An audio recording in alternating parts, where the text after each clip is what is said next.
হালকা ভাই বাড়ি থেকে ফোন। হ্যালো। হ্যালো হালকু বেটা, সামনের 12 তারিখ তোর বোনের বিয়ে লাগিয়েছি, তুই জলদি ছুটি নিয়ে চলে আয়। স্যার, সামনের 12 তারিখ আমার বোনের বিয়ে, আমার 1 মাসের ছুটি লাগবে। 1 মাস না রে, তোর জন্য 2 মাস ছুটি। ভালোভাবে বিয়েটা কমপ্লিট করে আয়। স্যার, সন্ত্রাসীরা বর্ডার ভেঙে ঢুকে পড়েছে, আপনাকে এখনই যেতে হবে। জামেলা, তোর ভাইকে ক্ষমা করে দিস রে। আজ আমায় ভাই হিসেবে না, একজন সৈনিক হিসেবে যেতে হবে।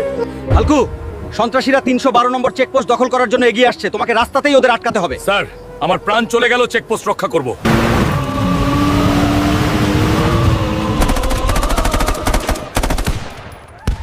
বন্ধুরা, তোমরা যদি দেশকে ভালোবেসে থাকো, লাইক সাবস্ক্রাইব করে কমেন্টে তোমাদের গ্রামের নাম লেখো।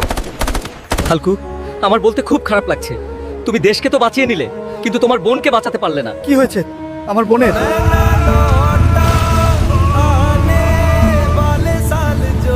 জামেলা, উঠ না রে, দেখ তোর ভাই চলে এসছে তোর বিয়ে করাতে।